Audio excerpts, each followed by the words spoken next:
Halo, Assalamualaikum, selamat pagi. Kita tunggu Azi ya.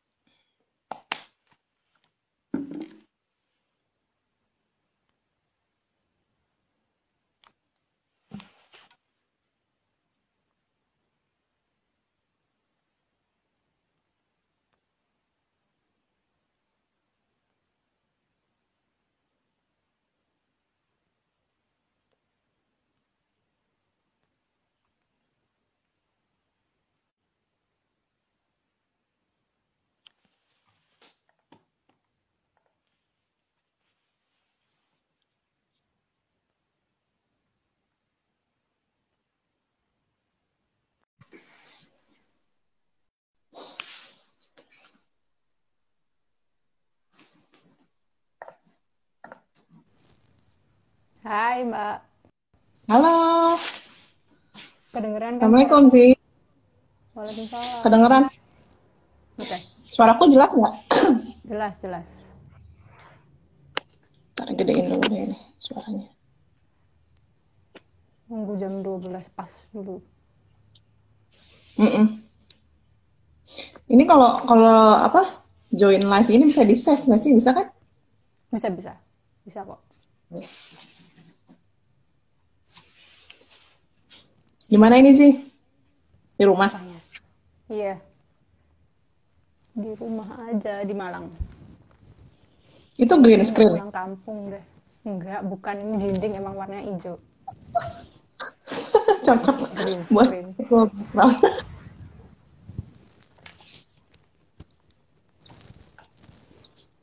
Udah ku siapin nih pertanyaan-pertanyaannya. Oke.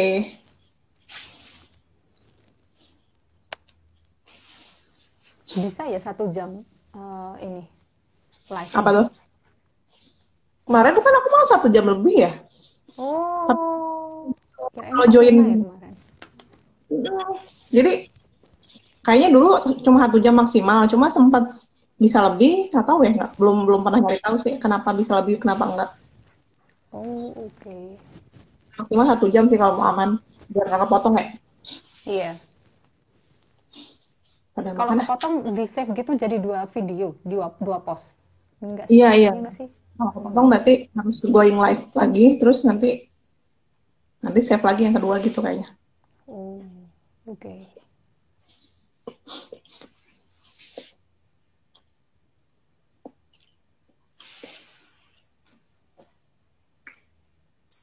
Ada berapa pertanyaan? Ada 1, 2, 3, 4, 5. Mm-mm.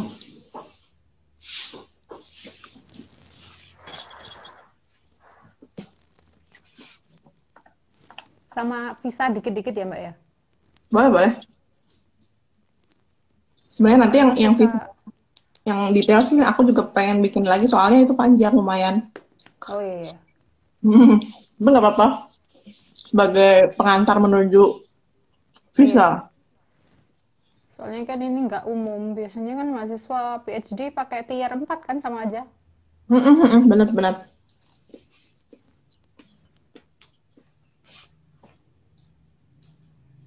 Tuh, hai Nin. Halo Nina, ini kita nggak bisa bertiga aja.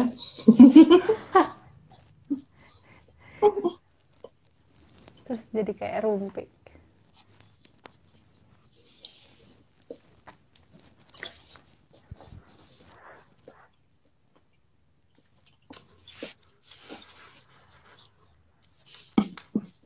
Ini aku mau sahur lagi nih.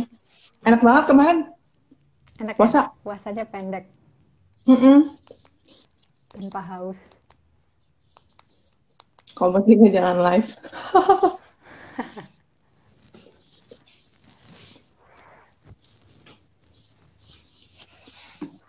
Mbak itu gimana tuh kabar yang apa namanya mutasi COVID tuh, panik nggak di Sheffield?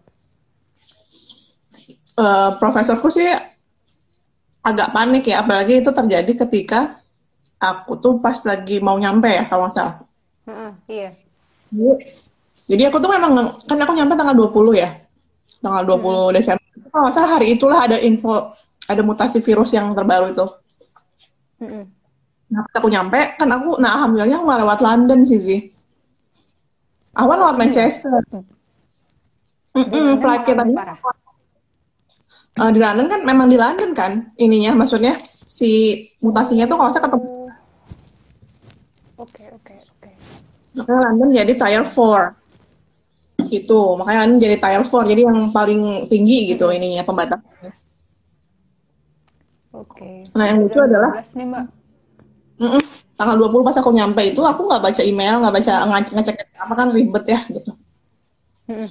Ternyata profesorku tuh kirim email, dia tuh mastiin ada kondisi mutasi virus, kemudian Mm-mm. ya banyak pembatasan flight dari UK kan, pada Mm-mm. nolak orang dari UK. Takutnya katanya aku nggak tahu berimbas nggak ke yang menuju UK, dia bilang dia takut tiba-tiba nggak bisa Oh, masuk. iya Aku ya. nggak ngecek, aku nyampe terus sudah aja aku istirahat segala macam, besoknya baru aku ngabarin dia. Terus dia bilang oh dia kayak seneng itu pas dapat notif dari aku kan, dikirain kamu kemana katanya gitu, nggak ada kabar kemarin Kirain gitu. hilang. Mm-mm. Gitu Di alhamdulillah Ethiopia ya. nggak boleh masuk gitu ya? Iya takutnya kita terjebak di tengah-tengah transit gitu, dia Mm-mm. khawatirnya gitu. Dia banyak banget concern sih gitu ya, baik banget lah dia Iya. emang gitu. Oke. Oke, guys, kita mulai yuk ininya Q&A-nya. Oke, pertama-tama aku mau kenalin dulu Mbak Ginar. Mbak Ginar ini lulusan S1-nya di ITB. Terus S2-nya dia di Warwick di UK juga. Nah, sekarang dia Work. balik ke UK lagi. Oh, Warwick ya bilangnya. Bahasanya work. Dia balik ke UK lagi buat S3. Nah, sekarang Mbak Ginar ini balik ke alma maternya di ITB. Sekarang dosen di ITB. Gitu ya, Mbak? Ya betul. Nah, sekarang ini dong Mbak, ceritain field of study-nya Mbak Ginar tuh sebenarnya apa sih?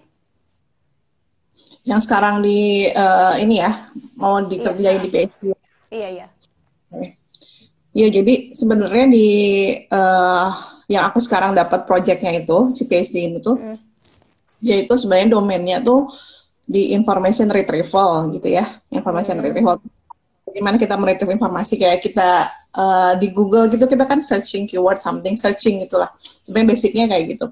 Jadi tentang information retrieval gitu. Cuma itu proyek besarnya. Kalau proyek yang bagianku itu ada gabungan dengan human computer interaction. Jadi bagaimana bikin mendesain tools gitu, interface dari toolsnya untuk terkait dengan information retrieval tersebut gitu. Gitu sih kira-kira gambaran singkatnya gitu. Oke. Gitu terus Em, apa Apalagi lagi Mbak? ya? Proyeknya gitu? Gini, nyambungnya sama mata kuliah yang Mbak Ginar ajar di ITB sekarang gimana itu? Jadi memang pas kemarin ngajar di ITB pun aku tuh banyak pegang kuliahnya yang memang di human computer interaction itu. Human computer interaction tuh ya UI UX itulah ya Zi ya, kalau Mm, sekarang mm, mm. populernya desain gitu kan.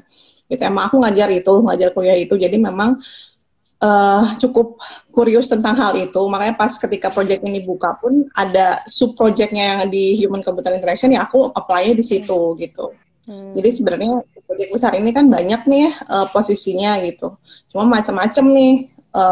Jadi information retrieval dengan spesifikasinya dengan apa gitu, kayak gitulah macam-macamnya. hmm. Nah pas ini memang aku suka gitu karena aku juga mendalami itu. Kalau lihat portofolio yang memang uh, paper-paper gitu ya, yang memang di situ gitu. Aku mainnya di situ. Jadi di human computer interaction kayak gitu. Mahasiswaku juga yang aku bimbing juga di bidangnya di situ. Jadi ini sih cocok lah. Maksudnya aku suka gitu emang dengan bidang itu. Gitu Oke. sih. Em, Sudah siapin judul disertasi belum sih Mbak? Kalau memulai PhD proyek atau project based PhD kayak gini? Sebenarnya karena ini project gitu, jadi udah given gitu. Jadi dia udah punya gitu. Jadi si project ini namanya dossier project gitu ya, dossier project. Mhm. Kalau mau buka websitenya ada dossier double s dossier.eu gitu. Itu websitenya. Mhm. itu sih projectnya. Nah, nanti ada beberapa sub project yang aku bilang, ada 15 harusnya in total gitu ya. Gitu. Nah, aku salah satu di situ. Nah, jadi judulnya udah ada gitu. Udah waktu pas aku apply pun aku tinggal milih aja sebenarnya aku tuh. Jadi pas apply sebenarnya aku milih aja, aku prioritasnya mau topik yang mana gitu. Kayak gitu. Jadi judulnya sih, judulku itu adalah Augmenting Human Cognition Interface in the Workplace gitu. Jadi hubungannya dengan information retrieval tapi di workplace, bukan di public, gitu, di organisasi lah gitu. Bagaimana searching information di dalam organisasi gitu. Oke. Terus ini kalau di Sheffield masuknya Department of apa, Mbak? Ini sebenarnya masuknya tuh di management school gitu. Oh, management school. Nah, memang si profesor yang memang gabung di sini tuh memang di situ base-nya gitu ya. Tapi dia spesialisasinya sebenarnya di Information and Innovation Management gitu. Oke. Mbak itu dulu pertama kali gimana nemunya informasi? Oh, informasi ini ya, si vacancy ini. Iya. Jadi sebenarnya aku tuh dapat info ini dari temanku yang dosen di ITB juga, tapi sekarang lagi di Vienna, lagi di Wina di Austria. Oh, oke. Udah lama gitu dia S3 di sana, udah mau selesai lah gitu. Nah, dia ngasih info itu sebenarnya gitu di grup WhatsApp lah gitu. Karena kenapa? Karena proyek ini kan konsorsium. Proyek konsorsium beberapa kampus gitu. Beberapa kampus. Nah, jadilah koordinatornya adalah TUWIN gitu. City of Vienna itu, of Wina. Jadi makanya dia tahu ada opening ini gitu. Jadi si koordinatornya adalah TUWIN, tapi gabung dengan beberapa kampus lain termasuk Sheffield. Nah, terus dia share itu, kemudian ya udah aku coba, kebetulan memang tadi topiknya aku cocok gitu ya. Karena aku agak sebenarnya milih-milih kalau mau apply topik juga aku agak picky sih. Jadi pas lihat ini kayaknya ini menarik dan aku suka gitu. Kayak gitu, karena kenapa picky? Karena kan yang ngerjainnya lama ya, 3-4 tahun kayak satu lagi. Kalau akunya nggak suka kayaknya bye-bye gitu. Kayak gitu sih awalnya. Oke. Terus ini Mbak, proses apply-nya gimana? Apa yang waktu itu Mbak siapin? Oke. Jadi tambahan tadi kan sebenarnya aku dapat dari temen gitu ya lewat WhatsApp. Tapi sebenarnya kalau mau lihat sih project yang kayak semacam aku tuh banyak banget ada di eurassess.eu itu. Jadi punya European Union gitu, ada websitenya yang memang isinya kumpulan vacancy terkait riset gitu ya. Gitu. Itu ada juga sebenarnya sih, ini tuh dipublish juga di sana gitu. Oke, terus tadi proses Eurassess dulu, terus aku pin ya. eurassess.eu ya, pokoknya Eurassess lah, nanti di googling aja ya, Eurassess double S belakangnya, Research in Motion. Double X nggak sih? Jadi Eura X ESS gitu. Oke. Eurassess. Nah itu biasanya memang aku selalu liatin itu selama beberapa tahun terakhir ini ketika aku looking for PhD vacancy. Aku selalu buka inilah, banyak banget gitu sebenarnya vakansinya. Kayak tiap malam pasti lihat ini, ada yang baru nggak gitu. Ini gimana ya cara ngepin? Apa aku yang harus ngepin ya? Apa kamu posting dulu? Iya benar. Gitu deh. Coba Mbak Ginar yang ngepin.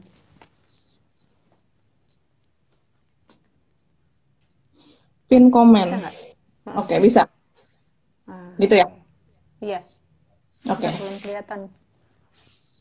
Belum kelihatan. Oh, udah. Oke.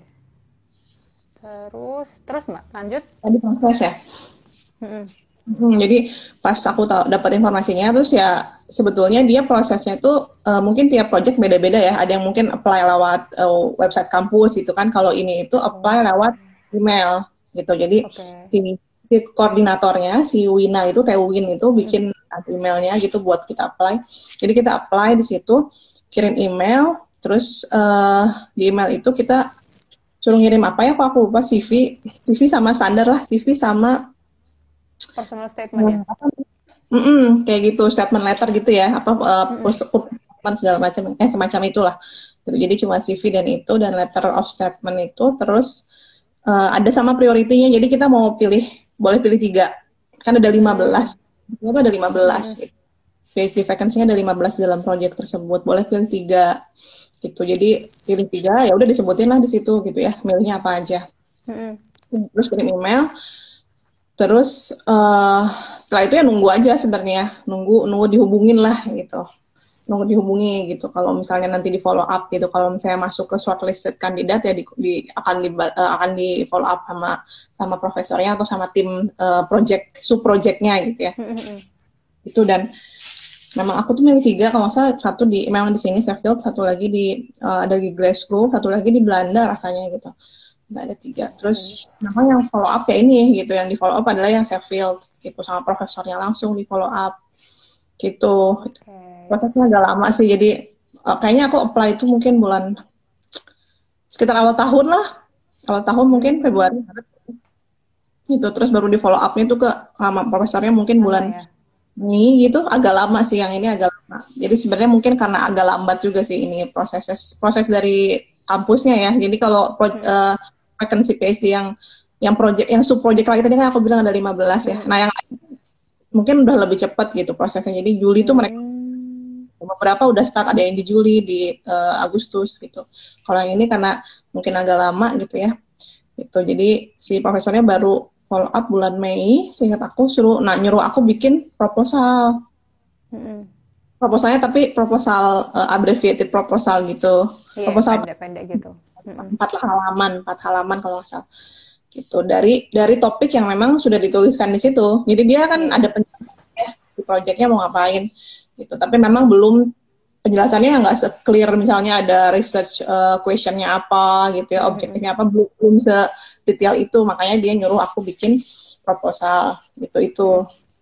Terus bikin proposal, terus ya udah deadline-nya 2 minggu lah kalau nggak salah dari sejak dia kasih, itu bulan Mei. Terus ya udah bikin itu, submit. Nah abis itu tuh sebenarnya lama tuh hilang, nggak ada info.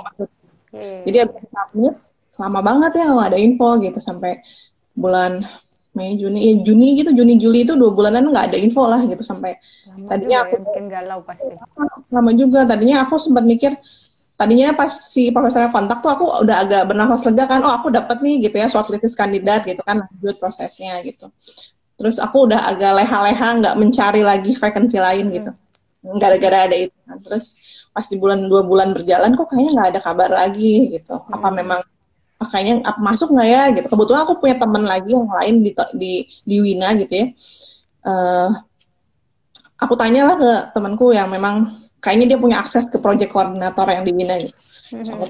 Terus ini gimana ya, kira-kira ada nggak sih peluangnya? Maksudnya memastikan aja kan, digantungin gitu nggak enak ya, digantungin terus gimana nih gitu. Kalau nggak ada kan, kalau memang nggak jadi atau memang nggak masuk gitu ya, aku mau nyari yang ya. Terus ya udah dia bantu tanyain kayaknya ke koordinatornya. Terus sebenarnya jawabannya tuh agak jawabannya tuh negatif lah gitu, kemungkinan kayaknya nggak masuk gitu kalau kata si project gitu. Hasil aku tanya temanku, itu kata project koordinatornya, kayaknya memang risetku kan nggak banyak di information retrieval ya, gitu, nggak ada bahkan sebenarnya, aku nggak punya project atau paper di sana. Jadi kalau dia lihat tuh kayaknya nggak punya pengalaman di information retrieval nih, yang paling itu kan basicnya. Jadi dia melihat si project koordinatornya kayaknya kecil lah kemungkinannya gitu. Gitu disampaikan lah ke aku gitu, itu bilang. Jadi aku sempat udahlah oke. Gitu. Sudah let it go. Terus oke, aku gencar lagi tuh nyari vacancy yang lain lah gitu. Coba-coba lagi apply kemana lah segala macam. Pokoknya lumayan lah, aku tuh apply PhD tuh lumayan banyak lah, ada mungkin 40 atau 50 banyak lah kalau mau lihat di OneNote aku tuh banyak gitu. Gitu apply dari apply-nya tuh ya yang bentuknya kayak gini, vacancy gini. Yang proyek-proyek gini ya? Jadi yang project base yang memang udah ada kira-kira ngerjain apa gitu. Kayak gitu. Terus aku sudah merelakan dia pergi, terus udah kayak udahlah gitu. Terus kemudian tuh bulan apa ya? September. Nah, September agak lama kan tuh ya, dari Juni apa Juli tuh. Yang kayak udah mau akhir tahun gitu, yang aku tuh ngecek cek website-nya sebenarnya. Jadi website-nya si Dossier ini sebelum yang official tadi aku kasih, itu ada website lain yang buat rekrutmennya. Dia tuh selalu statusnya misalnya project 3 udah ada belum isinya, udah ada belum. Oh ya. Nah, aku tuh selalu ngeliatin itu sebenarnya kayak, oh proyekku belum ada yang ambil sebenarnya gitu. Jadi, Iya. udah lah ya gitu ya. Itu masih, sebenarnya itu kayaknya masih ada harapan, tapi temanku udah bilang kayaknya kecil gitu. Ya udah lupa aja, dilupakan. Terus tiba-tiba ada email lagi dari profesornya di bulan September, kalau nggak salah awal September itu. Terus dia nanya, Apa iya, dia, Mbak? dia bilang, sorry, it's very long overdue, dia bilang gitu. Kamu masih tertarik nggak? Dia tanya gitu sih. Aku masih tertarik nggak? Terus aku, oh ya tertarik Ya kayak, pasti lah. gitu ya. Terus ya udah aku reply, terus dia masih gitu kan, masih tertarik gitu. Terus dia bilang, oke, kalau gitu nanti kita set up interview gitu. Ya udah, terus 2 minggu kemudian kata interviewnya gitu di set up lah, nanti akan ada yang ngubungin gitu kan buat set up segala macam. Ya udah gitu. Jadi emang mungkin profesornya juga cukup sibuk kali ya, jadi kayak hilang-hilangan gitu kan. Ya udah nanti interview, terus nanti aku nunggu gitu ya, nunggu berapa hari kemudian baru muncul tuh si tim administratifnya gitu ya, yang kontak aku, ini interview ya jam segini gini kamu bisa nggak, kayak gitu. Terus ya udah, terus ya interviewnya itu sama 3 orang profesor, terus 1 profesor dari Belanda, terus 1 itu profesor yang memang kepala divisinya profesorku gitu. Kayak apa sih bilangnya, ya mungkin research group ininya lah, headnya gitu. Ini 3 orang profesor gitu. Nah akhirnya interview lah itu di 2 minggu kemudian. Itu interviewnya cuma 55 menit gitu. Ya memang strictly 55 menit. Itu lama, Mbak. Tapi itu sejam kurang 5 menit.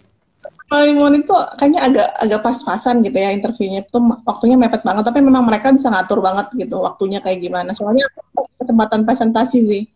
Oh, berapa menit presentasinya? Iya, si proposal yang aku submit, dia bilang kamu boleh presentasiin itu gitu. Dia kasih aku waktu 10 menit. Bikin gitu. PPT nggak? Bikin. Jadi dia bilang kalau kamu mau pakai presentasi, kamu harus kirim itu minimal 3 hari sebelumnya, 3 hari sebelum interview gitu. Kayak gitu. Jadi ya udah, aku bikin PPT terus kirim 3 hari sebelumnya.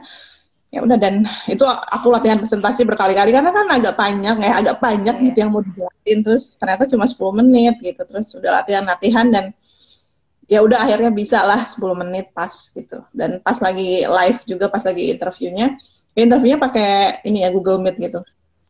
Itu pas lagi interviewnya ya pas banget sih, kayaknya 10 menit kurang berapa detik gitu terus beres gitu. Kayak gitu sih. Terus ya udah habis interview tanya-tanya segala macam. Terus udah setelah gitu ya udah oke gitu, nanti kita akan kabarin gitu kata dia kan. Ya udah beres gitu, selesai. Terus after that tuh aku tuh langsung kirim email gitu kan, ini baca-baca interview gitu ya, biasalah.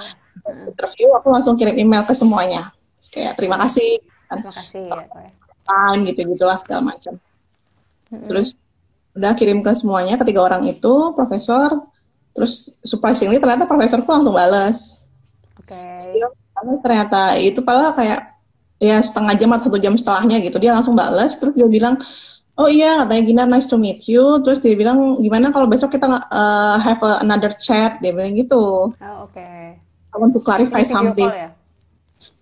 Jadi dia bilang kita ini lagi ya, diskusi lagi besok untuk klarifikasi yang lain, sesuatu lah kata dia, ada yang clarify gitu. Ya udah, terus aku tuh sebenarnya sempat deg-degan kayak, oh ini kayaknya, jadi pas interview itu I did something, ya pokoknya aku melakukan, ada pertanyaan yang aku kurang oke lah jawabnya gitu ya.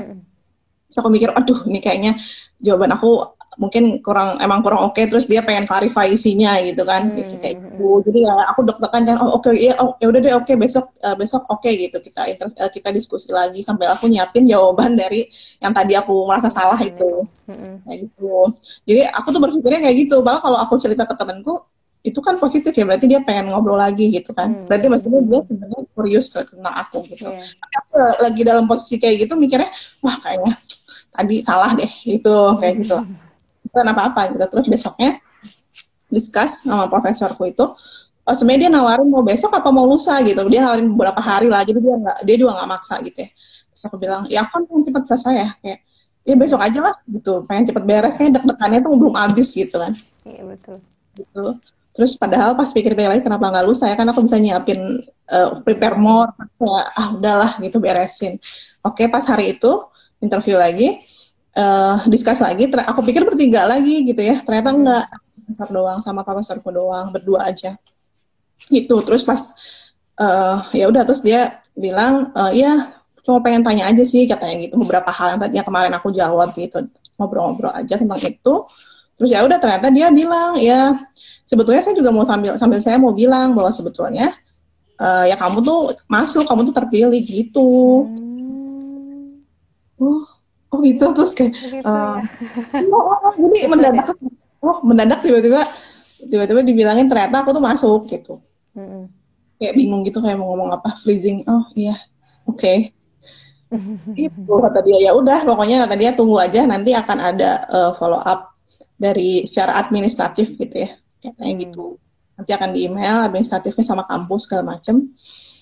Terus ya pokoknya kata dia gitu, ya pokoknya bertahanlah kata dia gitu, tunggu sampai prosesnya selesai, jangan pergi, dia bilang gitu.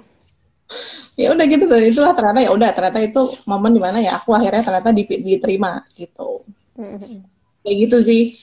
Gitu. Setelah itu sih ngurusin teknik aja, administratif aja yang memang masuk ke dalam kampusnya gitu kan, segala macam gitu. Itu normal kayak S2 nggak sih? Butuh CAS, butuh LOE gitu nggak, Mbak? Oh iya. Mungkin gini, jadi kan sebetulnya ini PhD vacancy ini kan bentuknya employment ya sih. Oke.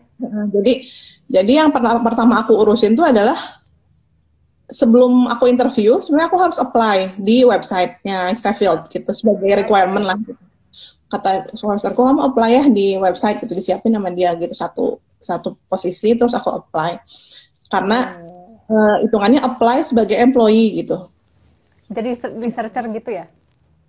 Jadi posisi researcher aku apply. Terus aku masukin semua dokumen yang memang udah dikirim sebelumnya, jadi formalitas lah gitu, apply gitu. Jadi yang pertama aku urusin adalah sebenarnya employment itu gitu. Employment, jadi pas profesorku bilang, iya nanti akan ada yang menghubungin untuk ngurusin administratifnya, tuh sebenarnya itu employment, jadi kontrak gitu. Jadi kontrak kerja aku gitu, itu dulu sebenarnya yang awalnya aku urusin gitu. Jadi bikin ngurus visa itu ya?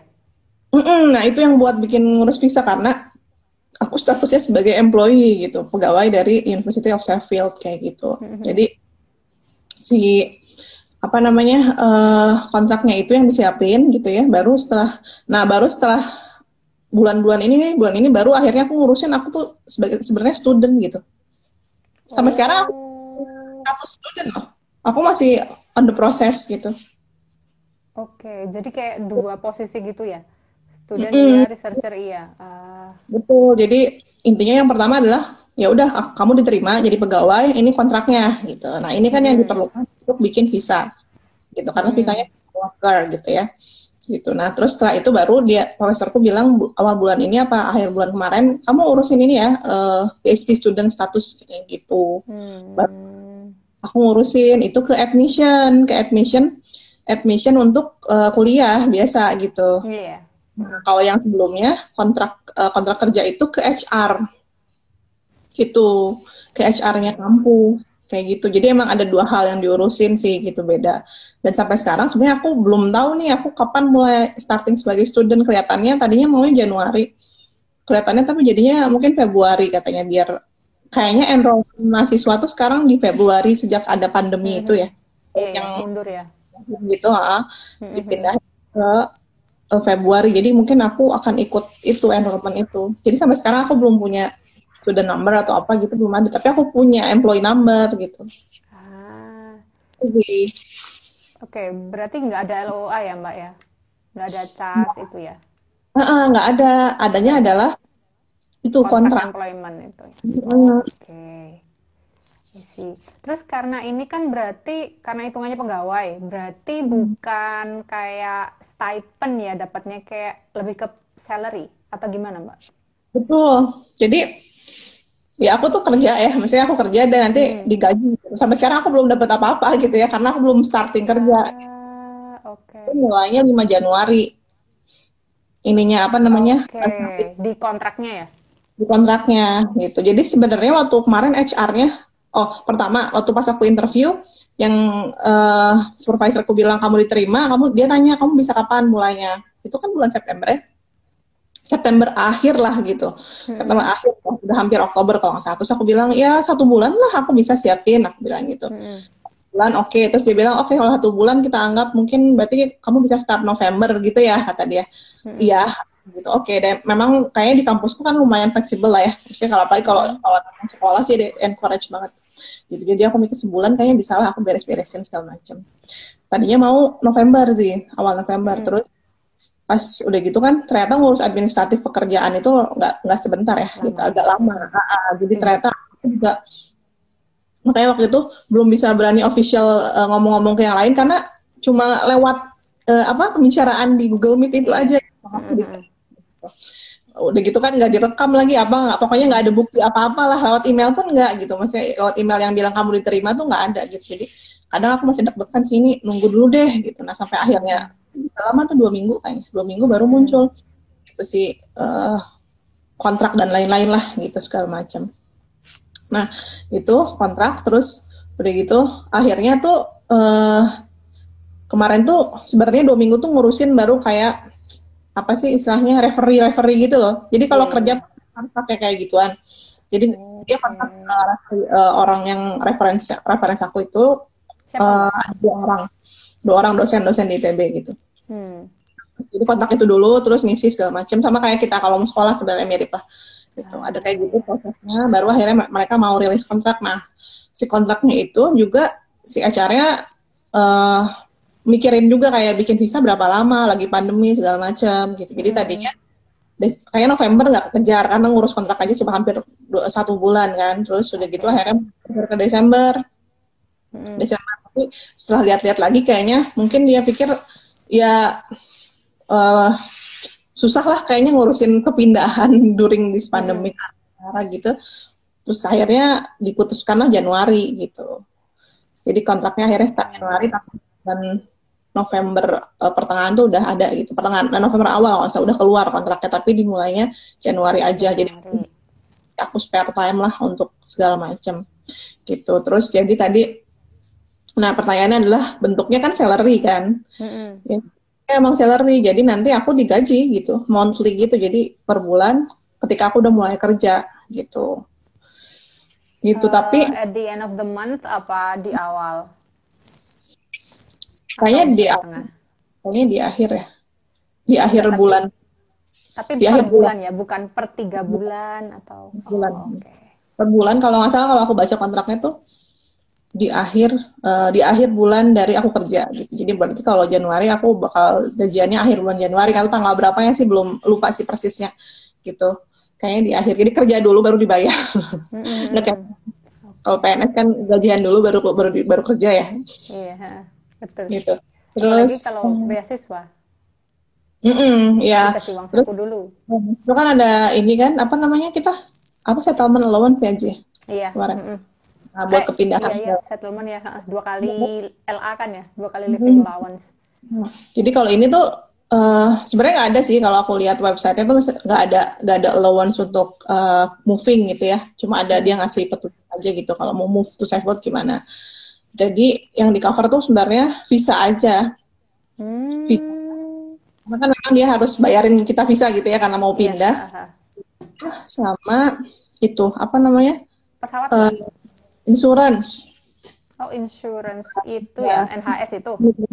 Immigration Health Insurance. Iya. Gitu. Nah, itu kan pasti di cover memang ya sama employer ya. Terus tapi tiket pesawat sama ya tadi settlement allowance tuh nggak ada lah gitu. Gitu. Makanya kemarin juga Ethiopian Airlines kan karena dia murah gitu. Bayar sendiri. Berapa, Mbak? Tiketnya? Cuma 5,8 sih. Ya kan, soalnya aku tuh ngecek di Traveloka kalau kita pakai Etihad tuh masih 8 gitu loh. Terus aku mikir, ini kalau Ethiopia berarti cuma 6 kali ya? Bener, 5,8 doang gitu. Sedangkan yang lain tuh kalau dekat-dekat Christmas gini udah ya tadi 9, bahkan Turkish tuh udah 10 juta segala macam. Oke. Oke, berarti salary udah. Oh, ini Mbak, sebenarnya Eurexis itu apa? Atau dossier project itu apa? Atau apa sih kayak Bentuknya ya, skemanya parent ya. parent body-nya itu siapa gitu loh? Oke, oke. Jadi si Eurases itu kan European Commission ya. European Commission tuh Mm-mm. intinya adalah part of EU, part of European Union. Mm-mm. Jadi EU ini dia punya commission gitu, commission yang memang intinya tuh mengatur riset gitu. Ya itu Oh, dia pokoknya kayak dikti gitu ya? Diktinya Europe gitu? Eropa gitu ya, tapi se-Eropa, Oke, oke. European Union gitu. Gitu. Kalau tanya, kok masih masuk UK? Mungkin dulu masih. Iya, iya. Mungkin dulu Pas masih masih masuk masuk ya. waktu. Jadi si dosi, nah si Eurases ini, Eurases itu kan sebenarnya website-nya ya, website untuk Mm-mm. yang sebenarnya dia adalah European Commission. Jadi atau Mm-mm. EU lah kita bilangnya secara globalnya EU. Si EU ini tuh biasanya memang punya grant gitu tiap tahun, Mm-mm. punya grant. Nah, grantnya itu sebenarnya ditawarkan ke banyak banyak pihak ya maksudnya gitu. Nah, Mm-mm. salah satunya itu adalah si ini Mary Sklodowska-Curie Action namanya MSCA. Bentar, ini governmental grant atau ada private donors gitu? Ini tuh ya EU-nya grantnya EU Oh, maksudnya. Dia punya grantnya ini ya, pemerintah EU ya? Oke. punya, punya bucket of money gitu kan, terus udah gitu Mm. dia salah satunya itu adalah ini gitu masuk ke Mary Sklodowska-Curie Fellows gitu ya, Mary Sklodowska-Curie Action MSCA namanya gitu. Kalau baca detailnya nih, kalau aku lihat sih sebenarnya dia European Commission, di bawahnya Direktorat Jenderal Education, Youth, Sport and Culture gitu. Hmm. Itu adalah namanya Mary Sklodowska-Curie Action MSCA gitu. Nah, MSCA ini adalah uh, program lah gitu ya, program yang ada gitu, setiap tahun ada. Kemudian salah satunya adalah programnya adalah Innovative Training Network. Jadi si MSCI ini ada beberapa juga gitu. Yang waktu itu pernah webinarnya ya. Ada beberapa subprogram juga. Nah, yang ini tuh adalah Innovative Training Network namanya. Kenapa namanya Innovative Network? Karena dia mengundang early stage researcher gitu yang di awal gitu, di bawah 5 tahun apa 4 tahun ya, aku lupa. Terus ada batasannya lah gitu, risetnya pokoknya harus di bawah 5 tahun misalnya kita katakanlah gitu, dan itu tuh bergabung ke dalam network ini gitu untuk mengerjakan riset sekaligus mengambil PhD gitu.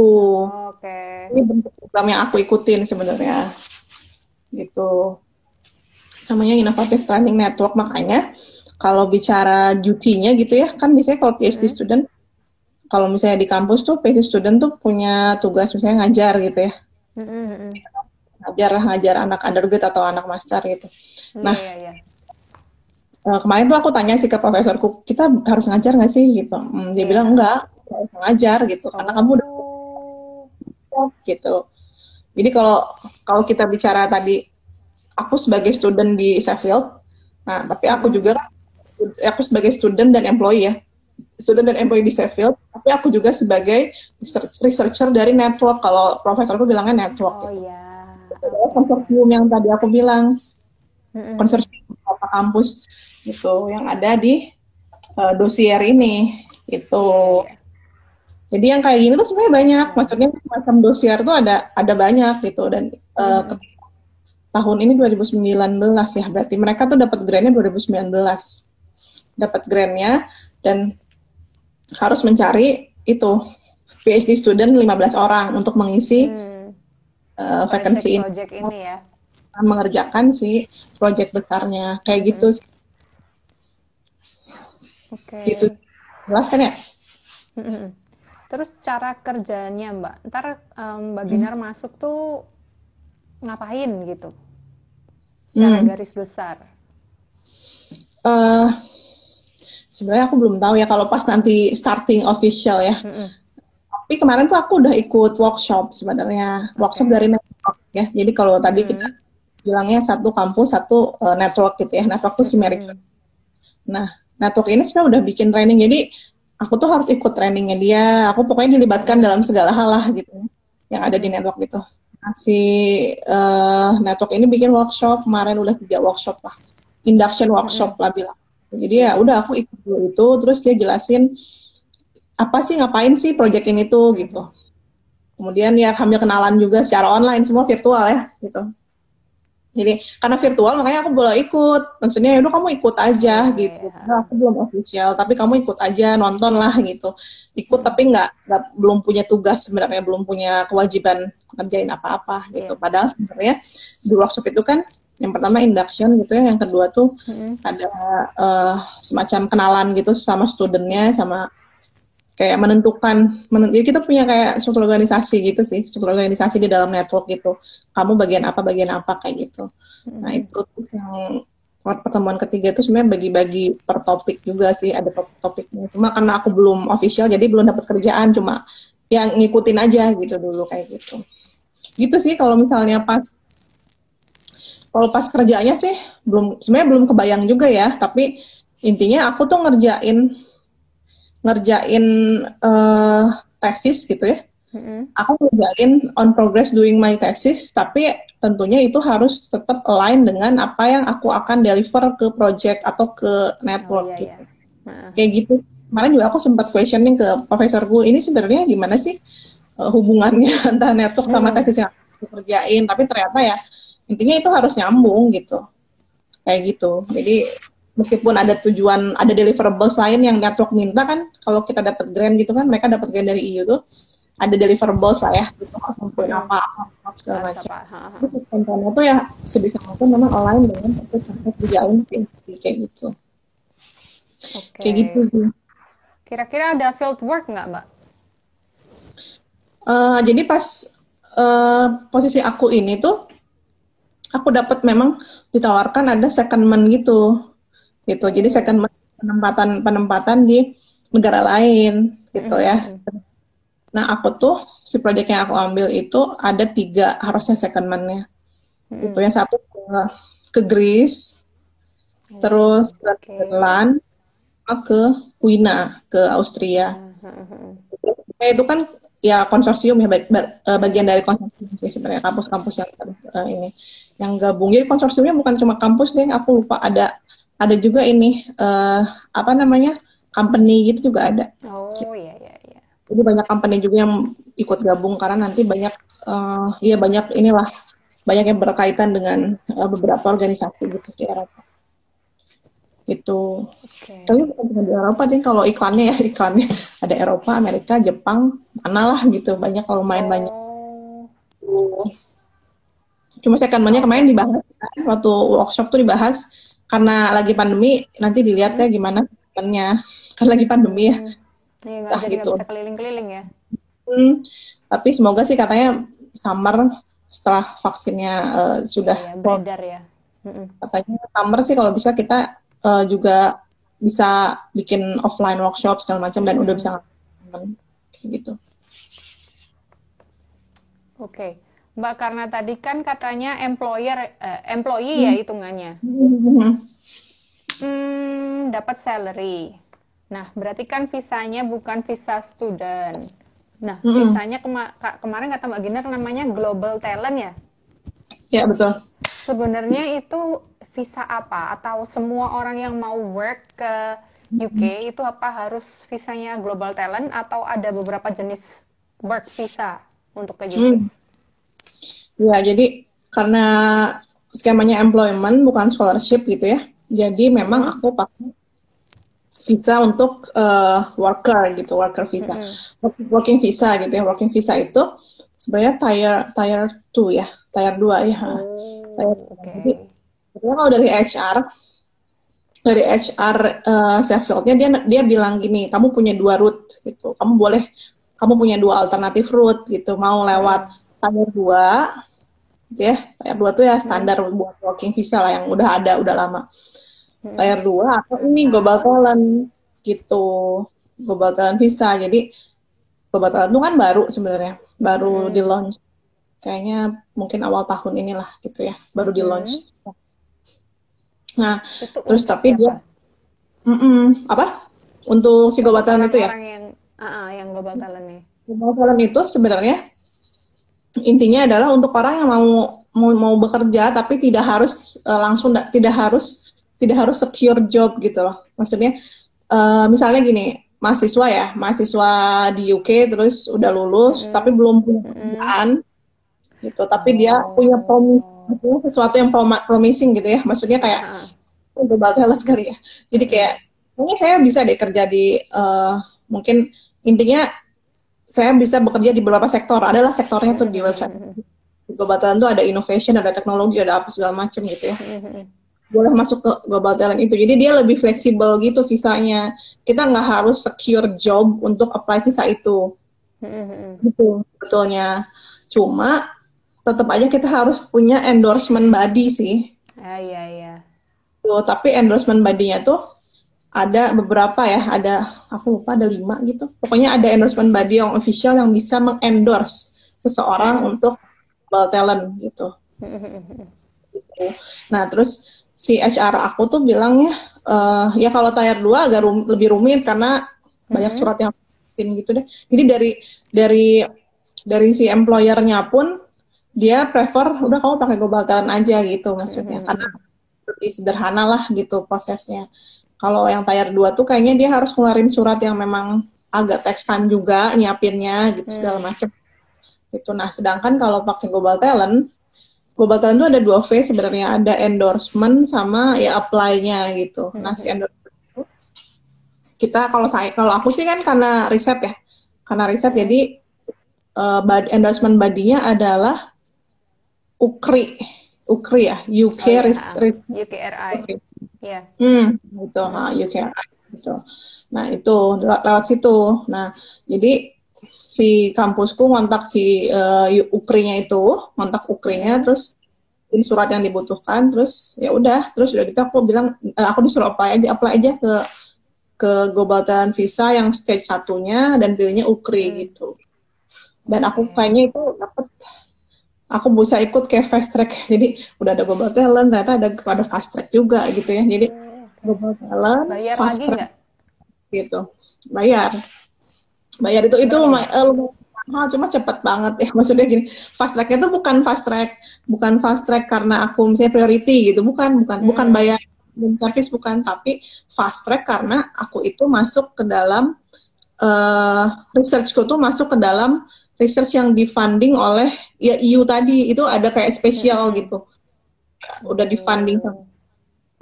Jadi si UKRI-nya udah percaya ini tuh udah pasti gitu, karena lewat dia juga kan semua yang EU itu lewat si UKRI itu gitu. Jadi itu makanya bilangnya fast track route juga gitu. Jadi global talent fast track route. Jadi emang cuma sehari doang sih itu langsung keluar si endorsement-nya gitu. Jadi apply sehari doang keluar gitu. Tapi memang kayaknya agak mahal ya, itu aku lupa. Tapi pas aku bayar, aku submit gini doang terus keluar surat. Mahal sih itu sebenarnya. Mahal bila visa stage 1-nya. Lupa ratusan gitu sih, lupa. Agak mahal kan pokoknya. Kalau yang tier 4 itu berapa ya, lupa aku. 12 ya? 12 juta ya? Oh, di rupiah ya. Kalau gini deh, kalau aku ingat-ingat ya, kalau totalnya aku ngeluarin uang ketika ngurusin visa itu, aku ingat pembayaran kartu kredit aja kali ya. Jadi kan ada tadi step yang endorsement tuh agak kayaknya ratusan pound sterling, tapi aku lupa gitu. Ratusan USD, kan pakai USD ya itu bayar. Lupa tapi totalnya berapa. Tapi intinya total semuanya sama insurance ya. Total semua sama insurance yang harus aku bayar di awal, karena kan 3 tahun ya, 3 tahun visa 3 tahun sama insurance tuh aku kayak bayar di kartu kredit aku sekitar hampir 50 jutaan lah. Ya. Nah, jadi kalau lihat pecah-pecahannya ya mungkin ya tadi stage 1-nya, kemudian stage 2-nya, terus insurance dan lain-lain. Gitu, kayaknya sekitar segitu sih. In total. Jadi sama kalau teman bayar insurance-nya itu nggak setahun, terus nanti setahun lagi bayar lagi, nggak gitu ya? Langsung 3 tahun gitu?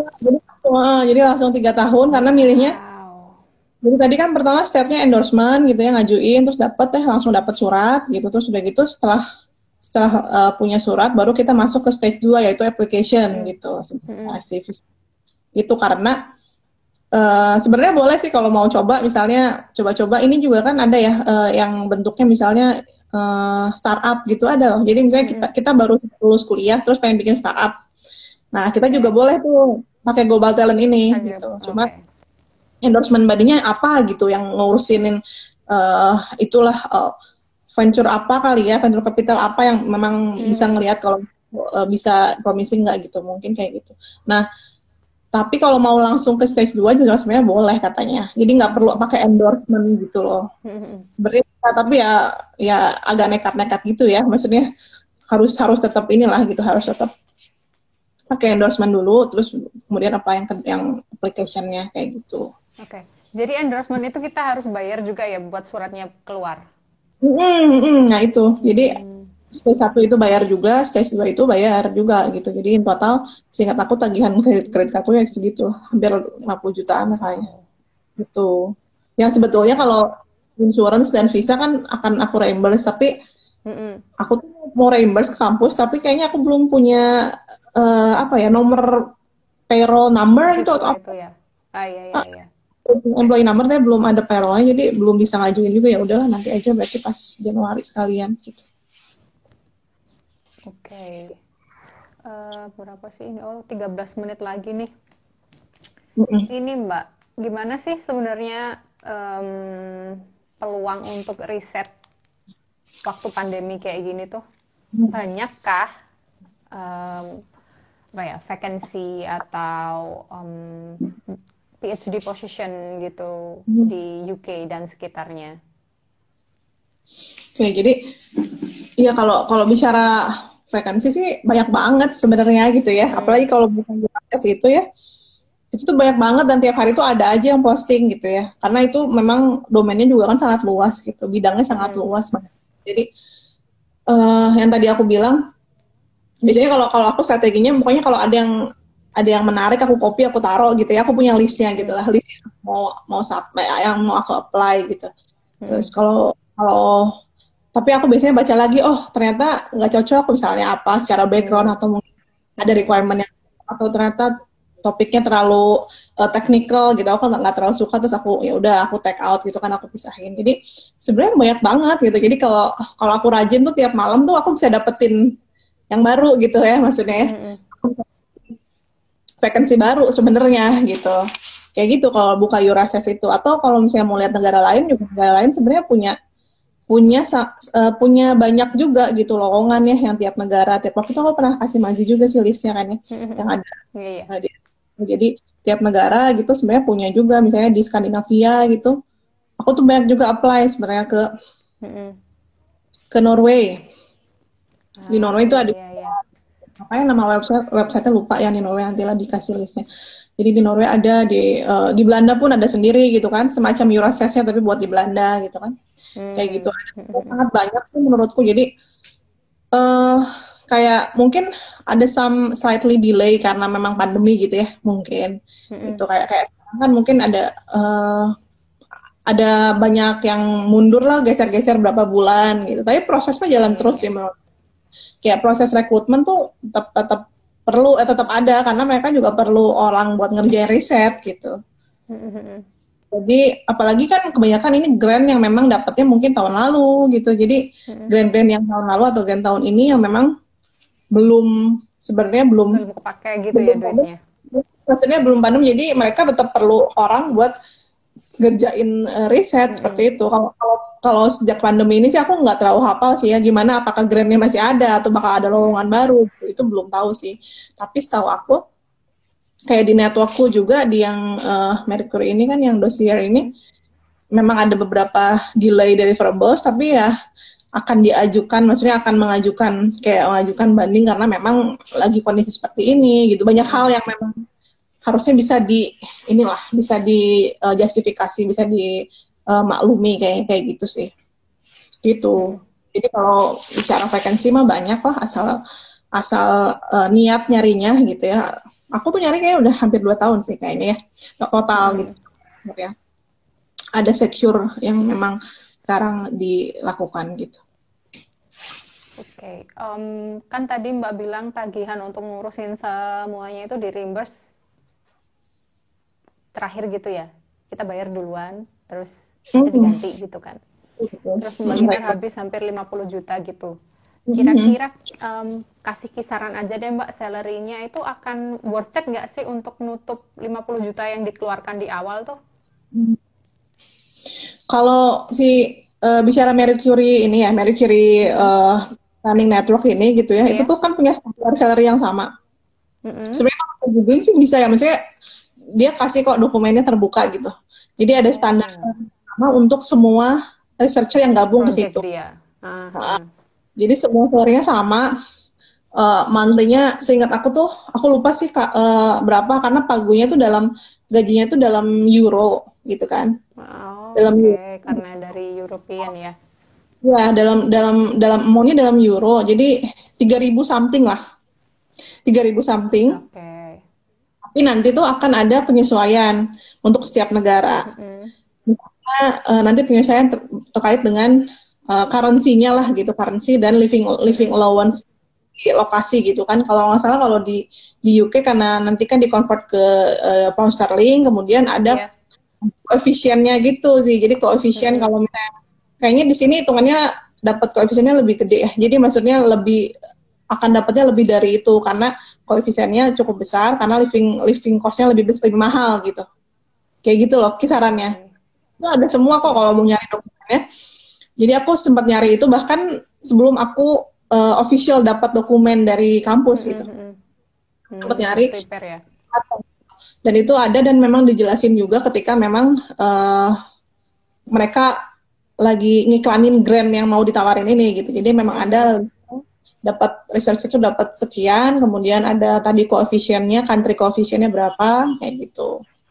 Gitu. Terus sebenarnya allowance-nya tuh ada tadi living allowance, terus ada family allowance juga ada gitu Mm-mm. kalau gitu ya. Ada family allowance mungkin nggak terlalu besar tapi kayaknya lumayan lah. Terus ada lagi mobility allowance itu karena nanti kan memang projectnya kan banyak Iya, mobile kemana-mana ada field work gitu, tadi ya. gitu. Ada second Mm-mm.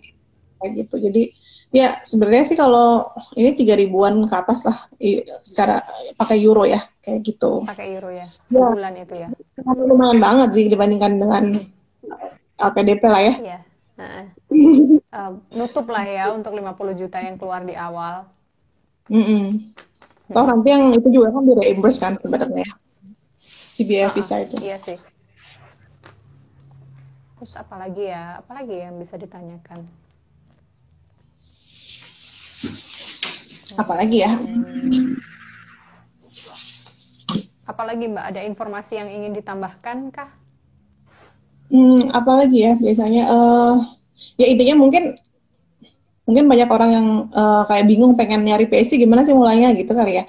Kayaknya Heeh. mungkin PhD itu kan beda-beda ya tracknya ya. Maksudnya kayak ada yang memang apply Mm-mm. personal supervisor ya, maksudnya kayak apply langsung ke supervisor gitu ya, terus Iya. ngajuin gitu Mm-mm. something in mind, pengen ngerjain apa gitu kan.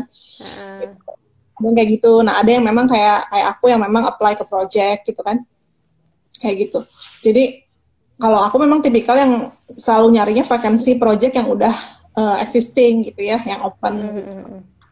Gitu. Karena ya memang nggak tahu ya memikirkan sesuatu yang ingin kita kerjakan tuh kadang nggak mudah ya kayak ngebayangin Iya. pengen Heeh. riset Abstrak. gitu ya.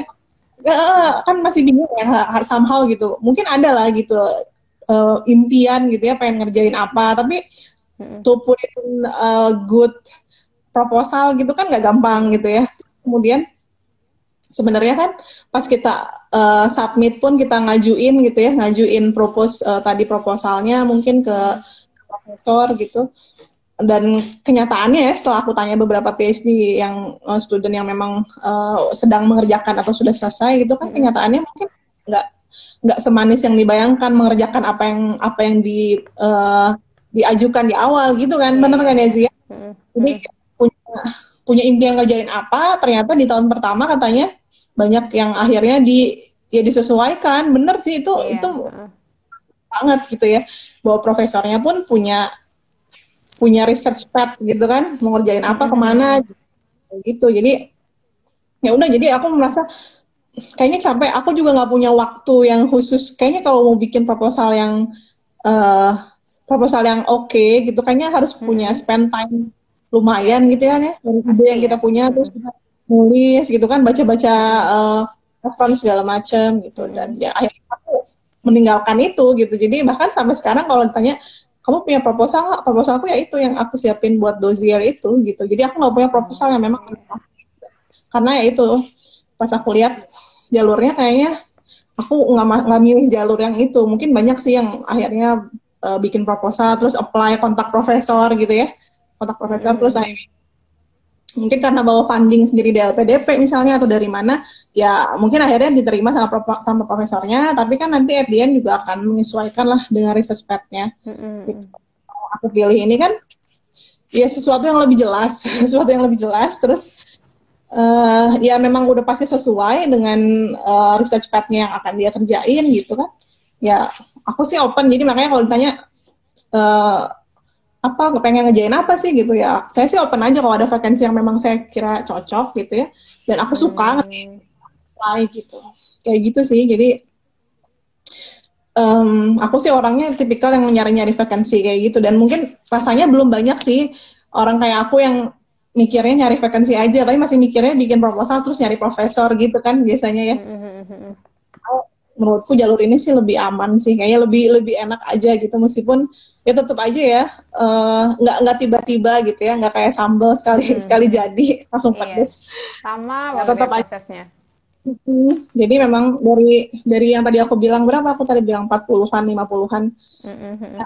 kali gitu kan, ternyata ya yang masuk ya cuma satu ya ternyata yang ini, dan Mm-mm. ya jadi semua butuh proses lah gitu gitu. Oke, ini sudah 3 menit lagi menuju 1 jam. Mungkin ini yang sedang tune in mau nanya-nanya soal PhD di UK, terutama ini nih Mbak Ginar nih kan ini ya bisa dibilang bidang STEM nggak sih? Iya benar. Iya. Mm-mm. Yang di STEM mungkin ada anak-anak sains yang wondering kayak pengen PhD deh. Punya pertanyaan bisa ditanyain ke Mbak Ginar. Oh, sambil nunggu mungkin ini kali ya sih, apa sebenarnya si vacancy yang kayak aku di UK itu jarang. Nyadar nggak sih? Oke. Di UK itu Iya, sebenarnya itu jarang. waktu aku lihat-lihat Eurexis tuh banyak di Eropa ya. Iya, jadi skema employment PhD sebagai employment itu kan sebenarnya tuh banyaknya memang di Eropa gitu ya. Banyaknya di Eropa. Mm-mm. Kalau di UK itu emang jarang banget, dan profesorku juga bilang yang kayak kamu itu nanti itu nggak banyak gitu ya. Kamu Mm-mm. nanti student tapi kamu nanti duduknya di kantor, duduknya di kantor di tempat employee gitu ya. Terus nanti kamu juga akan dilibatkan ke ya rapat-rapat kantor gitu katanya. Jadi maksudnya yang Mm-mm. kalau kalian nggak ada beda gitu katanya. Karena aku berdua ya, ada temanku dari Peru yang juga gabung di sini. Oh Karena ya iya. student dan Eh, kayak gitu. mm-mm. Mm-mm. Mbak kemarin waktu sempat gathering itu yang dari Indonesia cuma Mbak Ginar. Oh, yang di network aku ya. Iya. Heeh. Ya, di network aku tuh yang Indonesia aku, tapi ada yang Asia lain tuh eh Pakistan, terus Ya, Iran, ya, ya. gitu. Turki kayaknya Hmm. nggak ada Turki. Gitu. Yang lain sih kebanyakan tadi Peru, terus ada yang dari Scotland, ada yang dari ya macam-macam banget sih. Ada yang orang Belgia, terus ada yang dari Greece juga, gitu. Ada India kayak ada deh. Gitu. Itu kalau mau lihat sebenarnya di Mercury Fellow itu Ada ada ya? Ada statistiknya tuh. listnya? Yang alumni sih ya. Jadi Mercury Oh, Fellow oke. alumni. Yang udah selesai ya? Itu ada listnya, dan dari Indonesia tuh emang nggak banyak sih. Mungkin di bawah 100 gitu ya hitungannya rasanya. Itu dibandingkan dengan China dan India sih jauh lah gitu. Mm-mm. Ya kayak gitu. Iya. Oke, udah 1 jam pas. Nggak berhenti tadi ya? 1 jam. Iya. Tapi ini ntar kalau lewat 1 jam bisa disimpan nggak ya? Bisa sih, yang kemarin sih bisa. Bisa Yang ya? aku Oke. cuma emang agak gede aja sih, agak lama. Gitu. Oke, kalau kayaknya nggak ada yang nanya deh dari tadi, nggak ada yang melempar pertanyaan. Oke, kalau gitu cukup sekian Q&A kali ini. Next Q&A bahas apa Mbak? Tadinya sih mau bahas visa itu kali ya, tapi Mm-mm. tadi kayak udah cukup ya visa. Iya, Atau cukup nanti banyak kita yang lihat kalau dibahas. ada pertanyaan tentang lebih detail tentang visa gitu, nanti kita bikin lagi aja yang tentang global talent. Kan detailnya tadi aku belum jelasin sih ya. Mm-mm. Oke. Jadi sebenarnya si visa ini lucu, si HR-nya pun nggak pernah sih ngurusin visa ini. Jadi Oh, I'm baru the sekali ini gitu ya. dia bilang, ini dia tuh bilang, kamu keep me update ya, karena kita juga nggak tahu. Dia bilang gitu, kita juga nggak tahu, kita belum pernah. Dia bilang gitu. Jadi pas aku nyari-nyari referensi itu emang nggak ada gitu, maksudnya. Apalagi orang Indonesia ya, kayaknya nggak ada sama sekali. Jadi Mm-mm. aku nyari tuh Bisa bahkan ada. ngonten loh. Kenapa? Kayak bisa ngonten kayak YouTuber yang itu tuh, yang pakai label satu-satunya orang Indonesia yang pernah dapat beasiswa Oh, ini di Jepang. Ntar Mbak Ginar gitu ya. bikin satu-satunya orang Satu-satunya. Indonesia yang pakai Global Talent. Iya, jadi pas nyari-nyari nggak ada kayaknya yang bikin global talent. Mungkin ada pun yang di luar, tapi nggak jelas juga ininya apa referensinya gitu Iya. ya.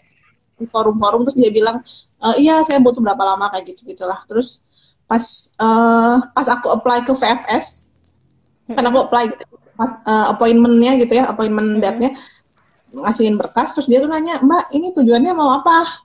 Kerja apa kuliah gitu? Dia tuh nggak tahu global Mm. talent visa itu apa gitu. Bingung ya. Saking baru gitu. Terus oh iya saya mau kerja itu global talent, oh iya, terus dia nanya dulu ke belakang gitu karena dia nggak tahu Mm-mm. itu tuh apa.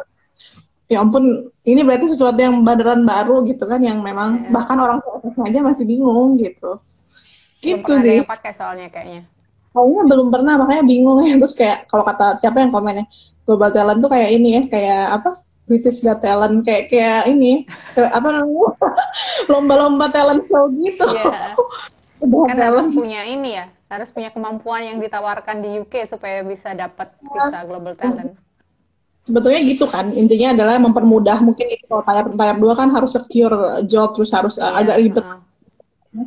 Kalau ini tuh kayaknya ini anak bisa deh gitu, terus ya udahlah Iya, boleh gitu. benar. Tuh, kayak, Makanya judulnya juga Global Talent, kayak bukan gitu. Global Employee atau Global Worker. Iya benar-benar. Oke, Oke. kita sambung next time kali ya Mbak ya. Iya iya iya, oke. Ini kayaknya udah subuh juga sih, ini bentar lagi Oh iya, iya jam iya iya. 6 di sini. Udah selesai Mbak tadi sahurnya? Udah sih makan pisang doang. Oke, thank you Mbak Ginar sudah berbagi soal PhD yang jalurnya jalur apa ya, pegawai staff, researcher, bukan student, Ya. sama soal global talent yang masih langka digunakan. Kita sambung lain kali Mbak. Iya, makasih ya, Zee. Yeah, sama-sama. Oke guys, bye. Terima kasih ya yang udah tune in. Kita sambung next time soal PhD di UK dari Mbak Ginar. Kalau masih ada yang mau nanya-nanya ya. Oke, bye Mbak Ginar. Dadah, makasih ya, Zee. Assalamualaikum. Ya, Assalamualaikum.